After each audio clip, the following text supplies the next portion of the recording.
Welcome back to today's video, and in this video I have a 2024 presidential election model that was requested by a viewer of this channel, and I will be reacting to it. And I'm going to be comparing this 2024 general election model to my actual prediction, and I have all the states listed out and the percentages and margins and how they actually calculate the results.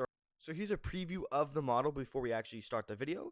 Is that this model, it consists of a group of pollsters with a decent accuracy from the past 3 months, and then they take their polling averages. And then after averaging the polls, their model factors in a unique margin of error for each swing state based on the results of the 2020 and the 2022 midterm elections. So then they break down and they estimate. And one thing I do want to point out is this model actually is pretty interesting because it includes the governor's races, the previous governor races of the 2022 midterms, which in my opinion, models that include past governor elections don't really end up being accurate. And the reason is because governor elections are completely different from actual general or presidential elections, because obviously I think Senate elections would be, more. I mean, obviously this model does have both Senate elections and general and governor's races all in a factor, but I do think that governor's races are a little bit too much because I don't think they'll tend to, wind up accurate. I think on the Senate wise, I think if you were to include the Senate in this model, I think that would be more accurate. Governor races tend to be different from actual presidential, and I think Senate races actually are compare better to actual presidential elections rather than governor races do. So I do want to warn you guys that this model does include governor and Senate races. So let's start off with this model. This is how this model pans out, and I'm going to be telling you guys my prediction. I'm going to be comparing this model to my actual prediction, so I will be changing and adjusting the map. So let's start off with the state of Arizona. This model actually has Donald Trump winning Arizona by 0.1%, under percentage point. I don't think it will be that close, but I still do think Donald Trump will, at the end of the day, win Arizona probably about a percentage point. It won't be by 0.1 by any means, because I just don't think it will be that close of a margin. And keep in mind, Joe Biden only won the state by 0.4 back in 2020. So to say that, Donald Trump would win it by 0.1, I just think he might probably win it by a little bit more. So the current polls, the averages for Donald Trump is 3% in the state of Arizona. And then, this model says it's going to be decided by 0.1. I don't think so. So I am going to disagree with the 0.1. But what I am going to say is it's still going to be tilt, because whether it's 0.1 or 1%, it doesn't matter. It's still a tilt margin. So it actually won't change Arizona. I still do agree it's going to be a tilt margin for Donald Trump. So I'm not going to change that. So I actually do agree with the margin of Arizona. I think that might actually be pretty accurate for this model. And then the next state is actually the state of Georgia. Polling averages right now in the state of Georgia suggest that Donald Trump is projected to win it by nearly 6%. And then this model has him winning it by nearly 5%. Now, we take a look back in 2016, and they're obviously adding the governor's race. In my opinion, Brian Kemp is going to overperform Donald Trump. So this is what I mean by adding the governor's race is not that accurate, because obviously Brian Kemp will overperform Donald Trump. So I do think that 5% is a little bit too much, and I actually disagree with the polls. I don't think he's going to win by 6%. Now, he did in 2016, so you arguably can't say he could do it again, because obviously he has done it before. He's won the state of Georgia by 6% or 5% in 2016, but it took that big swing in 2020 when Biden won it by nearly 0.2%. Mainly due to the high turnout from the African-American voters, which I do not expect Biden will get the same turnout from the African-American voters he did in 2020. I think a lot of them will turn away from him. A lot of them actually regret voting for him, and he's not going to get that same turnout because he's so disapproved of. And he has done nothing to help their communities. He's not going to get that turnout. He's not going to get the nearly 90% he did back in 2020. That's just not going to happen. So considering that fact, he has Georgia as a likely margin, 5%. I think it's a little bit too much. I'm actually gonna change the margin. I think it'll be lean instead of likely. So that's one disagreement I have with the model so far. Is instead of likely for Georgia, I think it'll be lean for Trump. Instead of 5%, I think you'll win it by 3%. I think 3% is probably way more accurate than 5%. So also in the comment section down below, let me know which model you guys agree with more, mine or this model, because this model has Georgia likely, and I have Georgia lean for Donald Trump. And obviously, I actually agree with this model for Arizona. I do think Arizona will be tilt for Donald Trump. So now, moving on to the next state is going to be the state of Michigan. So current polling averages has Donald Trump barely winning the state of Michigan by a little bit under percentage point, 0.8%, which is actually slightly more than how he won it in 2016. And then this model actually has Biden winning it by 1%, 1%, a little bit over a percentage point. I actually disagree with the polls. I think that's a little bit overestimating Donald Trump. And then I actually agree with the with this model. So when it comes to the Rust Belt state of Michigan, I think 1% for Joe Biden is actually fairly accurate. That's around what I have him winning it. I actually have him winning it by a little bit under 2%, maybe 1.8, but this model has him winning it by 1.2. 1.2%. So yes, I actually do. When it comes to Michigan, I actually do agree with the model. I do think Biden will win it by a little bit over a percentage point. So I'm not going to change anything with Michigan. I agree with that. I think that's actually fairly accurate. Gretchen Whitmer, the governor of Michigan, I think can actually help carry Joe Biden really in the state because she's just so approved of, and she won by a greater margin than what she previously did. So with that being said, I think Gretchen Whitmer, if she would come out with an endorsement of Joe Biden, I think she can help him come out with the state. This is a state that voted for Joe Biden by a little bit over 2% in 2020. But obviously, 2020 Joe Biden is completely different from 2024 Joe Biden. Back in 2020, Joe Biden was so approved of, but now in 2024, we're looking at a completely different story where Joe Biden is underwater. He has a approval rating of 37%. He is at a net negative 17%, and he has a disapproval rating of 57%. So obviously, I think he's going to do way worse in the Rust Belt, but at the end of the day, I think that if Gretchen Whitmer can probably help him, I think Joe Biden will narrowly win the state. So I agree with Michigan. And the next state is going to be the state of Minnesota, another Rust Belt state. So the average polls in the state of Minnesota has actually Biden winning it by nearly the margin Hillary Clinton won, which is 2%. I think the polls in Minnesota are slightly underestimating Joe Biden. This is a state where he won it by 8%, mainly back in 2020, mainly because of the BLM. All that shenanigans, which we're not going to be seeing this time around in 2024. So things might be looking a little bit better for Donald Trump. But this model actually has Joe Biden winning it by 5%. I actually agree with this. I actually do think that's very accurate, and I actually do agree with this model that Joe Biden would probably win Minnesota by nearly 5 percentage points. Because if you average 2% from Hillary Clinton's margin to 8% to Joe Biden's margin, you would literally get exactly 5% on the dot. Obviously, this margin is 5.3%, but around the 5% margin, I do think that's accurate, and I actually agree with that. I do think Minnesota will go to Biden by nearly 5 percentage points. So that's one state I actually agree with this model, and then the next state is going to be the state of Nevada.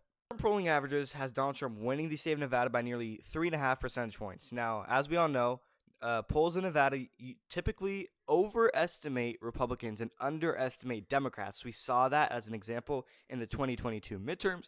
They expected Blake Masters to win. Guess what? He lost. And Catherine Cortez Masto won, which she was expected to, it was expected to be closer. But with that being said, I think 3.5% is too much for Donald Trump. I actually disagree with the polls. But this model, final estimate, this model has Donald Trump winning it by under 2%, 1.8%. And I'm going to be honest, I disagree with that. I actually do think Joe Biden will hang on to the state of Nevada because, okay, let's be honest. A lot of Nevada, pretty much every county besides just a couple are all Republican. Take a look at northern Nevada. It's heavily in favor of Donald Trump. Basically, the one county that's, holding Republicans back or Donald Trump from actually winning the state is the Vegas area. And in my opinion, the Vegas area is extremely hard to flip. And that's not going to happen. If Donald Trump can just do a little bit better in the Vegas area and he can take away some of the votes that went to Biden in 2020 into his favor, or maybe they can vote for RFK Jr., maybe Trump can win Nevada because one thing I forgot to mention in this video is this is a three-way race. Well, not really a three-way race. Actually, it's more because you have Cornel West, you have a lot of these third-party candidates, independent candidates, RFK Jr., Cornel West, all those people that could possibly take away votes from Joe Biden. So maybe Trump can win this state, but, you take a look at George H.W. Bush. There was a third-party candidate, and it helped Bill Clinton, actually, win that. But obviously, this is completely different from that election.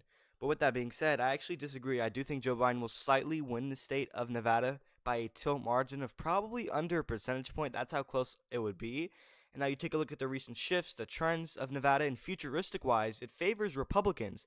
So I understand if you may have Nevada going to Donald Trump, which I had before, but I keep going back and forth. I think it will be that close. I think it will be really close. It will be decided by under percentage point. Whether Trump or Biden wins it doesn't matter. Regardless, it's going to be decided by under percentage point. Nevada will be extremely close, way closer than it was in 2024.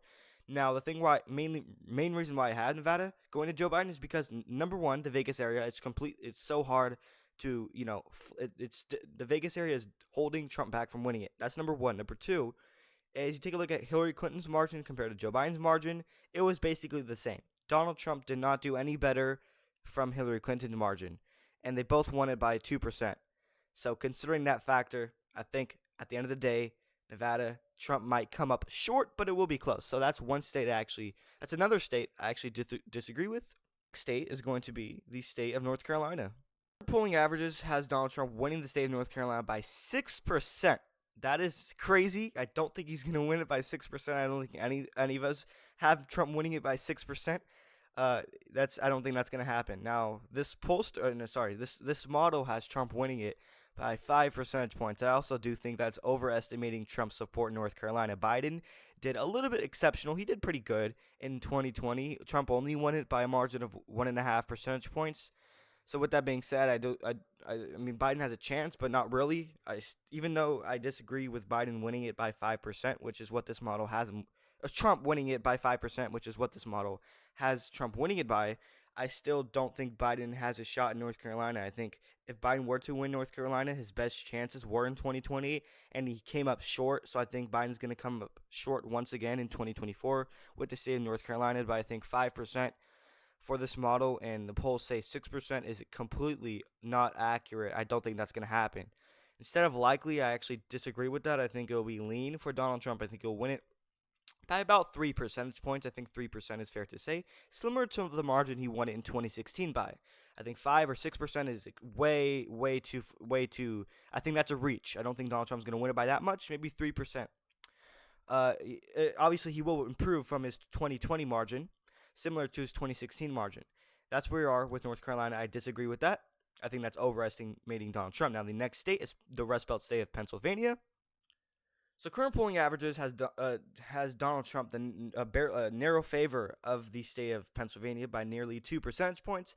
I also think that's another overestimate, because Trump only won the state back in 2016 by about 0.8% or 0.7%. And then Joe Biden won it previously in 2020 by 1.2%. So, I mean, Joe Biden still barely won it, but I still do Trump has a shot, definitely. And I think it's a toss-up 50-50 at this point. I'm going to be honest. I think Pennsylvania could be decided by under 10,000 votes. That's how close I think it could be. And, if Trump can do better in Erie County is a county that Trump won in 2016, but it went to Biden in 2020. So with that being said, I think Pennsylvania, a lot of it relies on Erie County. If Trump can do better in the Philadelphia suburbs, which the Pittsburgh suburbs, which are those suburbs Joe Biden he overperformed Trump in. So if Trump can do slightly better in those states, I think, or counties, especially Erie County, which was the deciding factor of the whole state of Pennsylvania.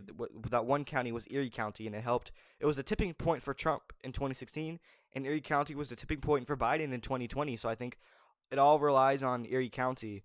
Really, it really does. But this model actually has Biden winning it by a little bit over a percentage point. I actually disagree with that. I think that's a little bit too much for Joe Biden. I think it will get extremely close to the point where it's going to be decided by under a percentage point. So this model has Joe Biden winning the state of Pennsylvania by 1.3%. I agree with the winner, but I disagree with the margin. I still have Joe Biden slightly winning it. I think it's a 50-50 chance toss-up. I think Trump can definitely win it. It's definitely up for the table, but I think it's going to be a tilt for Joe Biden. If I had to choose one, I think it would it would tilt over to Joe Biden nearly by under percentage point. So instead of lean, I would characterize it as tilt. I think Biden could probably win it by maybe 0.6%, 0.3%. or maybe 0.7 at the end of the day. But I think 1.3% is slightly overestimating Joe Biden and Pennsylvania, because that's actually more than the margin he won it last time. This model has Joe Biden improving his margin from 2020. Yeah, I don't think that's going to happen. I think things will get worse for Joe Biden. I don't think anything will get better. And this model having Joe Biden improving his margin in Pennsylvania, I just think is not accurate. That's not going to happen. So instead of lean, I would characterize it as tilt. So I actually do disagree with Pennsylvania's margin. And then the next state is going to be another red belt state of Wisconsin. So current polling averages has Wisconsin a complete toss-up at the moment. And then this model actually has Trump winning it by 0.8%, which is similar to the margin he won in 2016 by. I actually agree with the margin and with the winner. I do think Trump is going to win Wisconsin. I think it's going to flip. It's going to be one of the few states that Trump might actually be able to flip.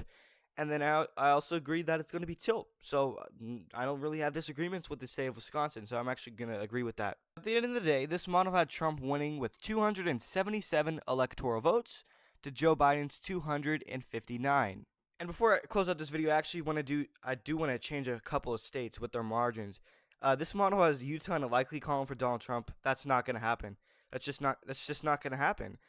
Maybe RFK Jr. can take away some of the votes from Trump and, it would help Biden in Utah. I could see that happening. But in the meantime, for now, I think Utah is going to be safe. They always, you see these polls always back in 2020, 2016, saying, oh, Trump's going to underperform in Utah and it's going to be decided with a likely margin. No, that's not going to happen. He's going to win it by a safe margin. That doesn't matter what you think. So I actually do disagree with that. And I also do think that Iowa would be safe for Donald Trump.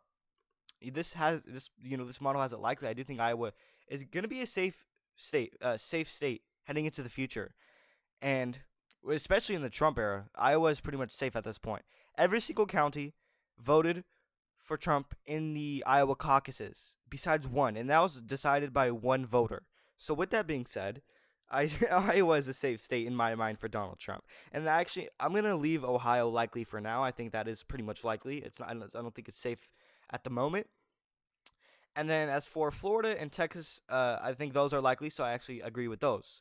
So at the end of the day, this model has Trump winning with 277 electoral votes to Joe Biden's 259, and you compare it to my actual prediction, I think it's pretty similar.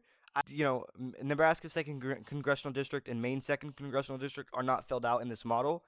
So I actually do have Nebraska's 2nd Congressional District lean for Joe Biden and Maine's 2nd Congressional District lean for Donald Trump. So basically 266 for Joe Biden and 272 for Donald Trump. That is my prediction. And then obviously this is the model. So let me know what you guys agree with more. Do you guys agree with the model more, or do you guys agree with my actual prediction? This map on your screen is the model, and then this map is my actual prediction. So compare and contrast my prediction to the model. Which ones do you agree with more? And then, a quick summary before I close up this video. This model has Trump winning Nevada by a lean margin. I have Joe Biden winning Nevada by a tilt margin. This model has Arizona tilt. Same with me. And then when it comes to Georgia, this model has it likely for Trump. I have it lean for Trump. This model has North Carolina likely for Trump. I have North Carolina lean for Trump.